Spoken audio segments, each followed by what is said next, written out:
What's happening, everybody? We're back. It's me, your resident supervillain, Mr. J. Washington, and here with the episode 4 review for DC Universe's Swamp Thing. Now, if you have not seen the episode yet, as always, come on back because there will be spoilers. And if you notice, I got my stuff together, so Winston didn't have to do it because I felt like he was trying to take over the channel and whatnot, so I couldn't have all that happen.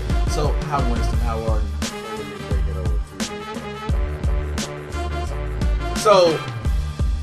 So this comes out on Friday. So on Tuesday, this Negro made his national TV debut on the Disney Channel show, on the show Sydney to the Max. He played adult Leo, and this nigga had some gold hammer pants that he wouldn't steal, but he could steal some Jordans.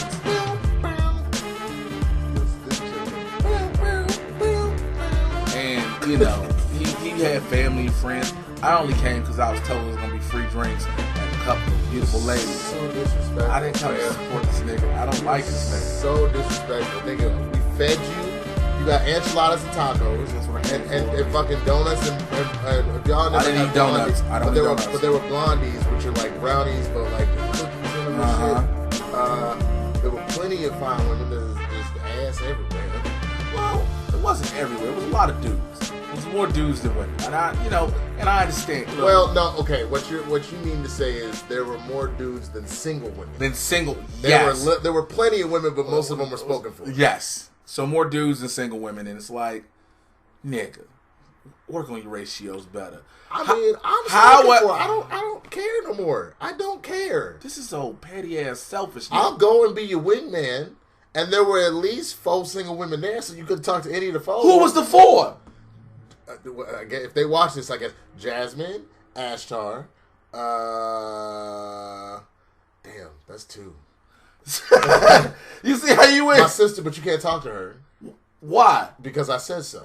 See what bullshit? That's some good. And my cousin Sydney, she came with the babies. So, it's no disrespect to anybody. I'm just going through. Yeah. I didn't realize Jasmine was singing. I just realized Jasmine was evil. Cause she beat your ass in pool. Nigga, she didn't beat me. We had no pool chalk. So every shot was a struggle shot. That was the reason? That was the reason why you were so terrible? No, because you can't make a good shot when you don't have chalk, so the chalk can't hit the cue ball. I mean, I agree. It's just very funny that was your excuse why she won. It is the reason. Ain't no excuse. It's the fucking truth. I fucking hate you. I'm sore as shit anyway. The fuck that mean? Because I've been getting myself back in shape for wrestling. As y'all notice, I'm working out. If you follow me on Instagram, you know I've been back in the gym heavy again, 2.5 hours to 3 hours a day. Then I spent 3 hours in the wrestling ring training, getting my body back in shape. I got a show. I'll tell you about that later. But let's talk about what the fuck we're here for, sir. Swamp Thing. Swamp Thing. Swamp Thing. So the episode kicks off showing Avery Sunderland getting rid of Gordon's body because he murdered the fuck out of him last episode. And it ain't shit. But as he's getting rid of the body, he has a flashback of when he was with his daddy, and his daddy caught a gator, and his daddy was trying to get him to kill the gator, and he didn't want to kill it, and so daddy told him to give him the knife. He stuck the knife dead in the gator's skull, which, by the way, is kind of cruel. That was a quick death. It's quick, it's painless, but he kind of tortured the gator, because the gator was like, nigga, let me go. Just let me go. Like, I'll leave you be. Just let me go. Like, nigga, did they eat that? See, if I saw them like then having like a gator fry or something, be a whole different ballgame. And I'd be fine. Otherwise, it looks like they're just killing a gator to kill a gator. Just to kill a gator. You out here just bogus with the gator kill. But then so Avery had dug a hole and just dumped the body in it and clearly lit a flare. Here's the problem I told Winston. A, you need to do something to cover the smell of that body because burning flesh stinks. And also, why do you know this? I've burned myself. I've seen people be burned. No. I've had that happen before. I watched the dude in the wrestling ring. He had a spot where it was a table spot. He was going to light it on fire. And instead of using lighter fluid like you're supposed to because it's controlled flame, they used isopropyl alcohol. Here was the problem. They poured a little alcohol. Alcohol didn't catch. So they kept pouring alcohol. Alcohol was on the table. Then it dropped down to the canvas. Poured the whole bottle out. So now the table has alcohol. The canvas is soaking alcohol. When you light it, all of a sudden, no one pays attention. It is a blue flame. What does a blue flame mean, ladies and gentlemen? It's the hottest flame there is. So the nigga gets powerbombed. By the way, had on a mesh like sports jersey, like a practice jersey, and some vinyl pants. No. So got powerbombed. You saw the fire on the table go out like boof, and a half second later you just saw whoop, and it ignited. This nigga leaped over the top rope. I mean, he just cleared it all the way to the floor. Was like, I'm on fire! I'm on fire! What's funny is I actually have the video on my computer right now. And so... You do? Yes, I know what the fuck we're watching when this is over. And so... we had to jump over the barricade and stump him out to get off the fire. Oh my god! But also he had on SpongeBob draws, and so that made it the best part. He got burned, and you can smell the burnt flesh with the SpongeBob draws. So anyway, it was who lit his ass on fire in the ring? Tom ass nigga with SpongeBob pants. So I don't know his name. What's his name? His name is I don't want to put his name's Ivan Tooks, but I don't want to put his name out there. He goes by Chi-Town T, and I don't want to put him on blast at all because that'd be wrong just to blast him. I'm not trying to blast him. I was just trying to make it rhyme with the song. So anyway, so I'm just say SpongeBob. Oh, who lit his ass on fire inside the ring? Ivan Tooks now. So also I said you gotta cover up that body because like you want it, but if you cover it, the fire will go out because it's not a blue flame; it's a regular flame. It's a blue flame; it'll live a little bit. Well, oxygen. But so how do I know so much about burning bodies and shit? I watch a lot of Discovery Channel and Learn Channel. Anyway, so after that, so why are you still dumb? First of all, nigga, highly intellectual, highly. I'm gonna need you to pump your brakes. Okay, I managed to make this channel semi-successful, and yeah, that don't require a lot of intelligence. I understand. However, when it comes to my business acumen, I handle all of my business affairs as well as my finances myself. Okay. On every single level. On everything? Everything. Okay, well, good for you. So we go back and then we see two dudes in the swamp, right? One is Todd that worked in the kitchen at Delroy's, and another dude. And all of a sudden he's cutting down at a tree, and then a key falls, like a motel key. He's like, you don't think shit of it. Todd ain't thinking shit of it. The next thing you know, smells fall is some typhus. Yes, typhus. And they fail. I had a sip of your coffee while you went to the bathroom. Nigga, there's Crown Vanilla. There's Crown Vanilla. Hey, if you want to send me a present, send me Crown Vanilla. Yo, Crown Vanilla is dope, but the Crown Apple is phenomenal. So if you want the information to send Crown Vanilla, Crown Apple, yo, we should do a whole review completely drunk and see what we get out of this. I mean, I'm all right with that. I'm all right. We're going to do we did one half awake. You remember that one time? It was like we were shooting this thing at midnight. And nigga, we were like, this is motherfucker. So let's do patrol. Doom Patrol. And so Brendan Fraser. But anyways, the teeth fall down, and so then this dude keeps cutting the tree. A corpse falls out the tree, and when it falls, it damn near noshes, and his teeth goes in Todd's arm, scratching the shit out of him. And so it's just a corpse laying there with his thing busted open, looking like the Predator, or as I said, the Reapers from Blade 2. So fast forward, Todd goes to work at Delroy's. You know what I'm saying? Afterwards, it's Delroy, Liz, and him. He don't seem like he finna go to work, wash some dishes. All of a sudden, he just freaking the fuck out because he see a snake on his arm. That shit, when I tell you that was the most wild shit, because then he took a knife and proceeded to try and stab the snake. This nigga was just stabbing the shit out of himself. So Liz and Delroy were just over here like, yo, what the fuck is wrong? Like, what do you do? And he's just going in on himself. And then finally, when the snake won't die, he shoves his hand in the garbage disposal and just gnaws off half of his arm and then bleeds out on the floor. But before he does, he scratches Delroy, who's trying to help him, which passes on the crazy shit. And that is the theme of the episode, is the passing of the crazy torch. So wouldn't it have been funny? This is something I wanted to see, and I wanted to say for this review.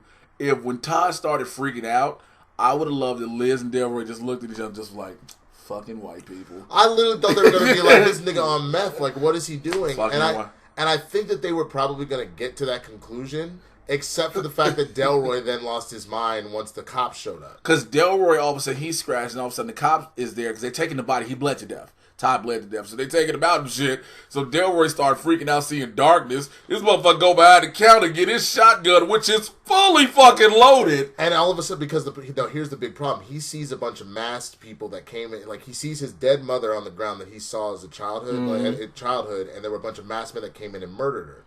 So he's seeing his dead mother again and all these masked men. So he pulls the shotgun and he's just firing wild buckshots. And this nigga's hilarious. The whole time he's like, "Not the product, nigga. Nigga, you shoot good product. You know what I'm saying? You gotta sell it." He shot the bar. They had stock. They had Michelob Ultra on the table. I was like, "Not the Michelob, nigga, not the Michelob." He thought there was a dude back there. Yo, man, that dude ain't got nothing to do with that Michelob. But you gotta shoot where he at. I understand. What if the Michelob was strong enough to stop them bullets, though? What if dude was there? If that was the case, then we should not be drinking Michelob Ultra if it's strong enough to stop bullets. Jesus. So here comes the white cop opposite Cable. She comes in there, Matt, the half mulatto dude's mama. She come in there, Delroy, drop the gun.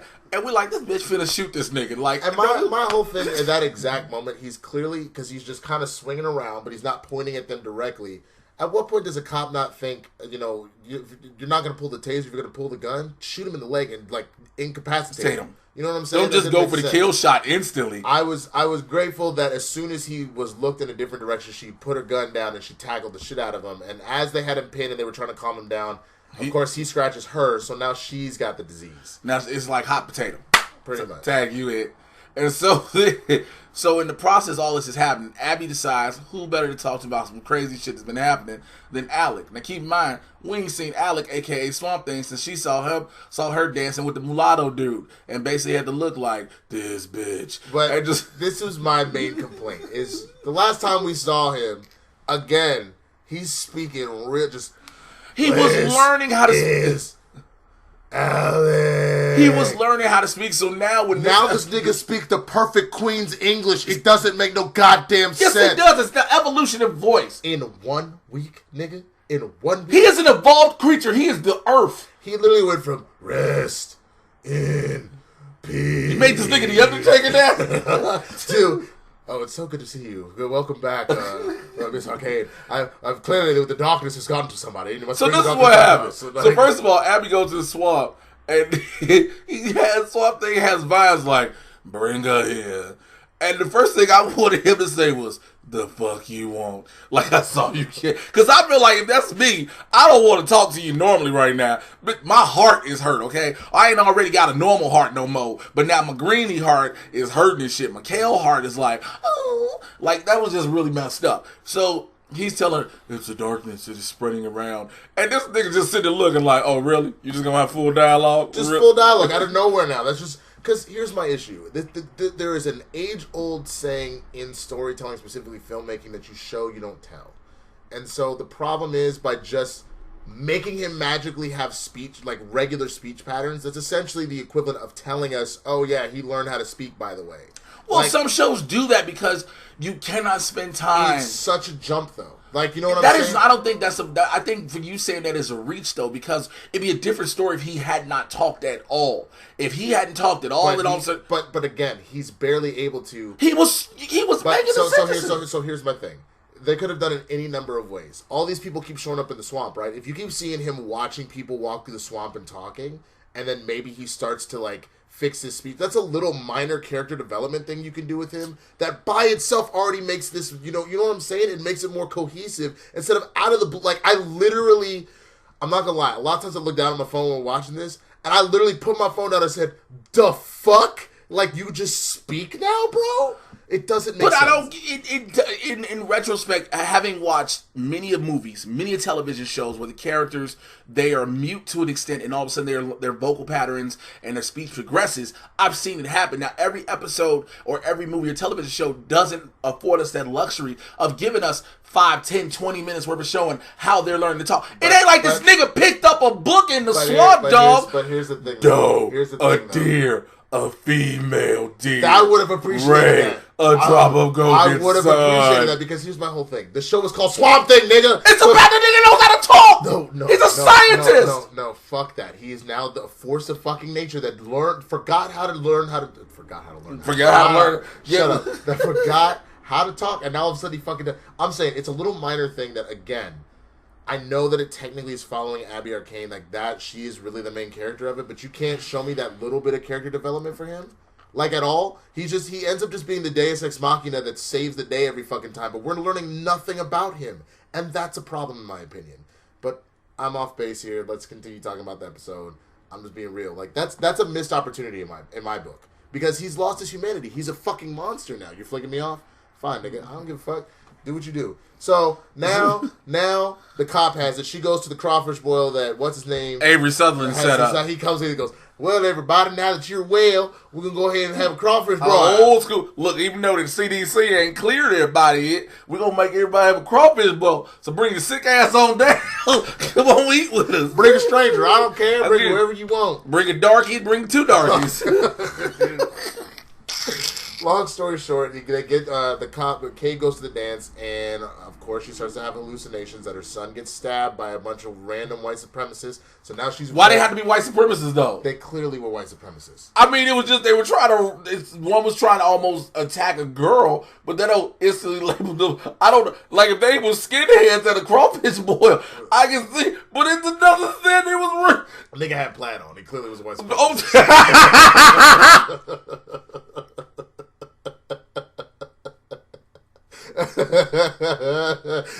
So she sees her son getting stabbed. She freaks out. Nigga, every lumberjack is a white supremacist now, according to you. Nigga, you see a lumberjack and you a nigga, run! Nigga, there's a lot of photos of me having gone camping wearing plaid, so apparently I'm a white supremacist. By my own logic. It doesn't matter. The point is, she's trying to keep him from bleeding out. When he does, now she's brandishing her gun like, y'all get the fuck back. Everybody in the crawfish boil is freaking out. Of course. Are they? Because because here's the thing. We talked about this before. We were talking about this Washington. Talking about the extras. If you don't know who extras are what make the world go around in TV shows and movies. And so it's always fun to watch how they're told in their directions to handle a scene. Some of them are just looking like, oh, I'm just supposed to look at her like she has a gun. Oh, okay. So she's swinging it? Oh, wow. Why is she swinging the gun? Yeah. It's pretty bad. But Abby comes in. She's trying to calm him down. Of course, she goes and she goes to try and get him. Somebody tackles Cabe. And so then, of course, once Abby has her... Daniel Cassidy tackles Cabe. Yes. Because he's been talking to Madam Xanadu about... So he knows Abby is his connection. Right. He's about to go on a hero's journey. He don't realize the hero's journey is about to have him become the character he always portrays, the Blue Devil. But then, Cable scratches Abby. Abby like, ah! What the fuck? But she's smart enough to say, Alex! She go run in the swamp. And then so did she get molested by her dad? No, it was just a faceless figure. She didn't know who it was. Okay. So she starts getting dragged from an old memory of her about to get killed. And so what it really is Swamp Thing, like hugging her, being like, I need to take this from you. But she sees herself getting choked the fuck out. And so he's like, I shall take it from you. No, I'm sorry. He goes, I'm sorry, miss. I shall take this disease from you now, and I shall immunize everybody in the entire world because I speak perfect English. And so, of course, he takes it in. He starts to freak out a little bit, but he eventually puts the disease back into the corpse and sends the corpse into the earth because the disease was meant to stay with this dead body. And that's pretty much the end of the history. So wait, here's the thing I said. I was like, what if Swamp Thing was so petty? I think he saw her with old dude. Like, he still ain't got over this, right? Because he thought they had something going on before, right? And he was like, the only thing that will save you is this dick. Do you want it? How bad do you want it? You ain't shit, bro. You really ain't shit. So. Look, in reverse situations, even there's some petty women out there who be like, so, this pussy, it's got powers. It's going to heal you. You want it or not? And then the dude got to sit there and make the choice of life. Like the Jeopardy music playing in your head.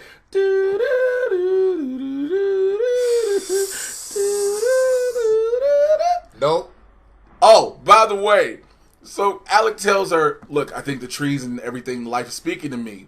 And he's like, I don't know what I am. She's like, you're Alec Holland. You're a great scientist. You're a kind human being. And you're my friend. And this thing looks like, huh? He literally made a face like, I'll just save you from that disease, but what? I'm a friend?